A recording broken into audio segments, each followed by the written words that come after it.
Hazel, quick question for you, and be honest. Oh, I know that tone. You're setting a trap, aren't you? Never. Just a scenario. You're planning a dinner party. Your friend calls and asks, "Who did you invite?" Or, "Whom did you invite?" Which one do you go with? First instinct. First instinct, obviously. Who did you invite? But then there's that little voice in my head, that tiny grammatical whisper that says, hang on, shouldn't it be whom? You know, to sound sophisticated. Exactly. That tiny whisper. That split-second hesitation. That internal struggle. That's what we're wrestling with today. Last week, we promised you a question that ties even advanced English speakers in knots, a linguistic tripwire that can make you second-guess yourself in an instant. And this is it. Who versus whom? And I want to be crystal clear from the start. This isn't some obscure, dusty grammar rule from a forgotten textbook. This is the kind of problem that makes fluent English speakers, including native speakers, stumble every single day. Including you. Including me, yes. Thank you for that very timely reminder. You said whom just last week, in a sentence where it was gloriously, spectacularly wrong. And you looked so proud of yourself. I was trying to sound educated, distinguished. You sounded like someone who'd glanced at a grammar book, panicked, and then overcompensated wildly. Which perfectly illustrates the two ways you can get this wrong. You either avoid whom entirely, because it sounds stuffy, like something from a Victorian novel, or you overcorrect, sprinkling it everywhere because you think it sounds smart. And both, my friends, are mistakes. And the overcorrection, that second one, is actually more common among learners who are really trying hard. So, in a weird twist, the more you care about your English, the more likely you are to fall into this specific whom trap. Which is slightly maddening. Slightly, but also completely fixable. So let's untangle this once and for all. At the heart of it, the difference between who and whom is actually incredibly simple once you see it. It's the same as the difference between he and him. Say that again, actually, because that is the absolute key, and I don't want anyone to miss it. Who and he go together. Whom and him go together. That's the whole rule, the whole secret. And what does that mean in real-world application? It means whenever you're staring at a sentence, wondering if it's who or whom, you mentally swap it out for he or him. Whichever one sounds right, that's your answer. Give me a classic example. Okay, imagine a crime scene in the kitchen. Who ate the last biscuit? A question that has torn many a household apart. Exactly. Now swap who for he. He ate the last biscuit. That sounds perfectly natural, right? So who is correct. Versus, Whom did you call? Now swap whom for him. You called him. That works. So whom is correct. so the quickfire test is, if him fits, use whom. If he fits, use who. It's a beautifully elegant shortcut. Exactly. And the reason it works is that who and he are both subject pronouns. They're the ones doing the action. Whom and him are both object pronouns. They're the ones receiving the action. Which, in plain English, means who is the person performing the verb. Whom is the person having the verb done to them. Nicely put, Mrs. Oxford. I have my moments. So, who called? Someone is performing the action of calling. Subject. Who? Whom did you call? Someone is receiving the action of being called. Object. Whom? Right. Now, in casual everyday speech, you'll hear most people say, "Who did you call?" And that's generally accepted. But in writing, in formal contexts, anywhere you want to be precise, whom is the correct choice there. And here's where it gets really interesting, because whom isn't just for stuffy, old-fashioned writing. It absolutely appears in natural, everyday speech. When? Give me a scenario. After prepositions. This is huge. Think about it. To whom it may concern. With whom did you go to the concert? For whom is this gigantic bouquet intended? After a preposition, whom sounds completely natural, even in conversation. Because him sounds right after a preposition too. To him. With him. for him. Exactly. You'd never say to he or with he. So to who sounds just as jarring. The preposition acts like a little trigger, always calling for the object form. Try saying to who it may concern out loud. It just pulls at you, doesn't it? Something feels fundamentally wrong. It sounds like you haven't finished the sentence. To whom is so ingrained in that phrase that anything else feels incomplete. Now here's one that consistently trips people up. Ready for a real brain teaser? Always. My linguistic antennae are fully extended. Whom should I say is calling? Ooh, that feels right, doesn't it? Very distinguished. Very proper. It does. Most people, seeing that whom, think, aha, object pronoun after the verb say. Sounds educated. Must be correct. But it's wrong. It is wrong. The correct form is, who should I say is calling? Because who isn't the object of say. It's the subject of is calling. Exactly. You have to look at what the pronoun is actually doing in its own little clause. The sentence really breaks down into I should say. That's one part. And then, who is calling? In that second part, who is performing the action? He is calling. This is the classic overcorrection trap for advanced learners. They spot a verb nearby, think object, and immediately reach for whom. I overcorrected. Last week, this exact scenario. And Hazel will never let me forget it. You said, whom do you think will be there? And I thought I was sounding so refined. And it was completely wrong. It should have been, who do you think will be there? Because who is the subject of will be there. He will be there. The test, substitute he or him. He will be there. Sounds right. So who? Not him will be there. Which, let's be honest, sounds like a grammatically challenged caveman. A very consistent caveman, though. The beauty of this test is it removes all the anxiety. You don't have to diagram the sentence or remember obscure grammatical terms. You just check. Does he sound right? Or does him sound right? And most of the time, your ear will simply tell you. Most of the time. The tricky cases are, as you said, when there's an inserted reporting clause in the middle.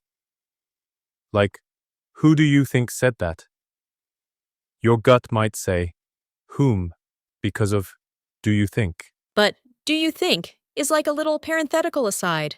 You can just mentally remove it. Who said that? Clearly, who. So the rule is, when you have do you think, do you suppose, do you believe tucked in the middle, just take them out. Whatever you're left with tells you which form to use. Who do you think ate my last biscuit? Remove do you think. Who ate my last biscuit? Subject who. Whom do you think I should call? Remove do you think. I should call whom, or whom should I call? Object whom. That inserted phrase is just a clever distraction. Once you see it, it's like a magic trick revealed. Okay, let's get practical. In real life, when do you actually need to use whom? Excellent question, because there's a strong argument for sometimes just not using it. Elaborate. In very casual speech, hanging out with friends, saying whom can actually sound a bit odd, even pretentious. If you're at the pub and someone asks, who did you see? And you reply, whom did you see? You might get some strange looks. It can sound a little affected, like you're trying too hard. It absolutely can. Whereas in formal writing, a professional email, a cover letter, an academic report, whom is expected. Leaving it out there can make you look careless. So the register, the level of formality, truly matters. Exactly. Spoken casual English? Who is almost always fine. Written formal English? Use whom where it's grammatically correct. What about that middle ground? A work email to a colleague you know fairly well? Honestly, I'd probably write who and not lose a minute of sleep over it. Most native speakers do. The only time I would go out of my way to use whom in a work context is when it follows a preposition. To whom should I send this report? That just looks and sounds right. Because to who looks unfinished. Even in a quick email, to who should I send this? Has a kind of awkward, incomplete feel. Right. The preposition rule holds strong, even in less formal writing. Now, I want to talk about relative clauses, because this is another area where who and whom pop up constantly. Go for it. The person who called me this morning versus the person whom I called this morning. Same test applies? Same test. The person who called me, mentally replace who with he. He called me. Works, subject, so who. The person whom I called, replace whom with him. I called him. Works, object, so whom. So, in relative clauses, the core question is still the same. Is this pronoun performing the action in its own clause, or is it receiving it? Precisely. The manager who approved the budget. The manager is doing the approving. Who? The manager whom we hired last year. We are doing the hiring of the manager. Whom? And in speech, for both of those, you could also just say that, and no one would bat an eyelid. Absolutely. The manager that approved the budget. The manager that we hired. Completely natural. Using that is a very handy way to sidestep the whole who-whom dilemma in casual contexts. Which is a pretty good survival strategy, if you're not sure. In speech and informal writing, yes. In formal writing, however, who and whom are definitely preferred for people. You wouldn't write the CEO that signed off on the merger in a formal business report. No, you would not. It would be the CEO who signed off, or the CEO whom the board appointed. Okay. Let's talk about something that actually happened to me at work last year, because I think it illustrates this beautifully. Oh, I know exactly which story this is. I was writing an email, a fairly important one, and I typed, "Please confirm who the report should be sent to." And someone, of course, replied. Someone replied, very helpfully, "You know, JD, you shouldn't end a sentence with a preposition." Which is a whole other thing entirely. Which is a whole other thing.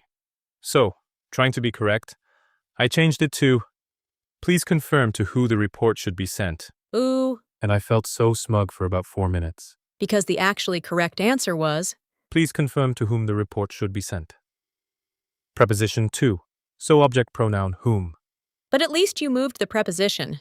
That's something. At least I tried. The original sent to at the end was actually, arguably, fine in a business email. Avoiding a dangling preposition is a style rule, not a grammar law, and it's largely outdated anyway. But the to whom version is unambiguously, unimpeachably correct. A style rule, not a grammar law. I want that on a mug. Kronos could make that happen. We are not asking Kronos for merchandise, JD. Fair enough. So, the dangling preposition question. Who did you go with?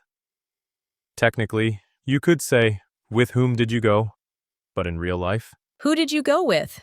Is what everyone says. Always. With whom did you go?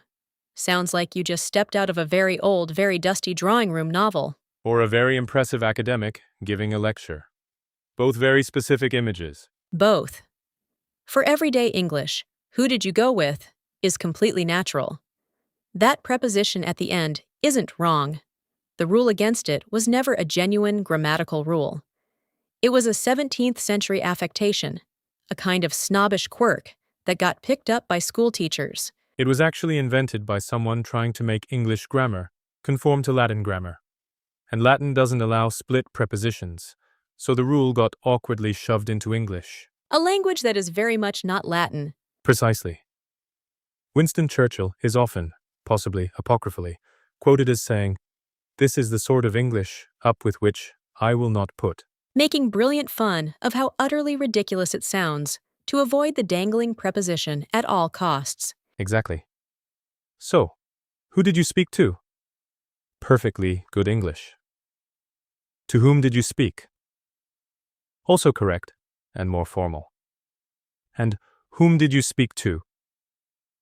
Also technically fine, but a little bit odd, because you've got the very formal whom, then you dangle the preposition. It's mixing registers slightly, a linguistic cocktail that doesn't quite work. It's the worst of both worlds. If you're going formal, go all the way.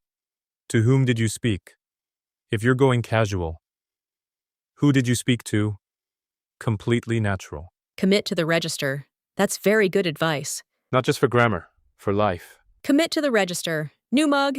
Definitely. We need to have a serious talk about the merchandise situation later. We do. Okay, let's do some rapid-fire examples. I'll give you a sentence. You tell me who or whom and explain why. Ready? Bring it. They need to decide who/whom to promote. Whom? Because you would say, they will promote him. Object. Whom? I do not know who/whom left the door open. Who? Because he left the door open. Subject. Who? She is someone who/whom I have always admired. Whom? Because I have always admired her. Object. Whom? Give this to whoever/whomever wants it. Ooh. Now we're into the whoever and whomever territory. Still the same principle. Give this to whoever wants it. Because whoever is the subject of wants. He wants it. You take the whole clause. Whoever wants it. And the whoever is doing the wanting. Even though there's to before it? Yes. And this is the trap. You see to, and your brain screams object pronoun, whomever. But to is attaching to the entire clause, not directly to whoever. Inside the clause, whoever wants it, whoever is the subject. So you apply the test inside the clause. Inside the clause. He wants it. Who form, whoever.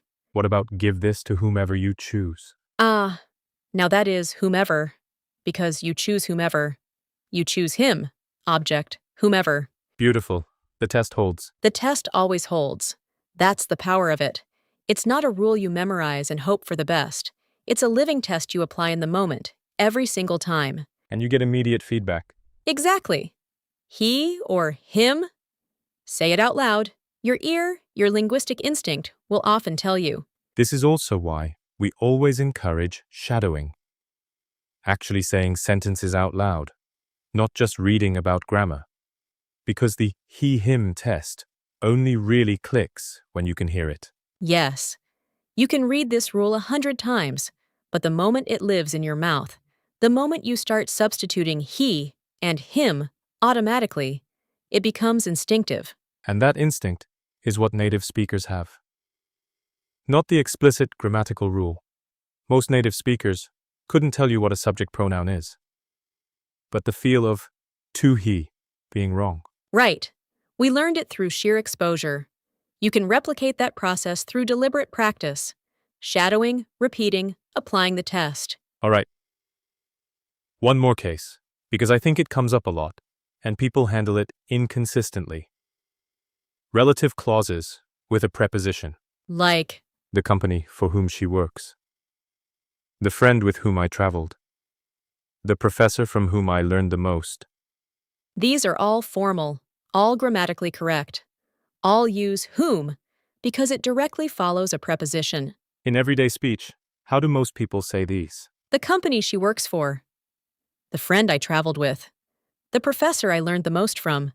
The relative pronoun often drops out entirely. Which is actually very natural in English. English loves to drop the relative pronoun when it's an object. The film I watched last night. Not the film that I watched, or the film which I watched, just the film I watched. And that works for whom as well. The person I spoke to, not the person whom I spoke to.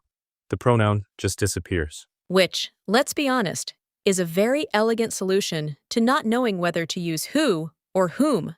Just drop it. Just drop it. English lets you, not in every case, you can't drop a subject pronoun. The person called me. You can't drop who there and get a grammatical sentence. But when the relative pronoun is an object, it's frequently optional. This is actually something I find genuinely fascinating about English compared to some other languages. The sheer optionality. There are so many structures where you can include something or leave it out, and both are completely correct. And learners sometimes think the shorter version is lazier or somehow less correct. When actually it's often far more natural. The book that I am reading versus the book I am reading. Both correct. The second is what most people say. The that is technically a complementizer there. Not a relative pronoun, but same principle.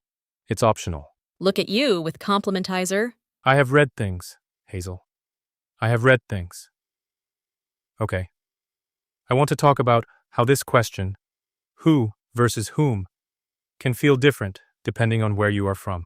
What do you mean? So British and American English have both retained whom. But there's a sense, and I think this is real, that Americans are slightly more likely to use whom in formal writing, and perhaps slightly less likely to use it in speech, while British English is possibly even more likely to just drop the question entirely and use who everywhere, or just drop the pronoun. I think that's broadly right. American formal writing, legal documents, journalism, academic writing, whom is very present. But in British English, I think the middle ground is wider. The gray area where who is acceptable in writing might be larger. And then there's the existential question, is whom dying?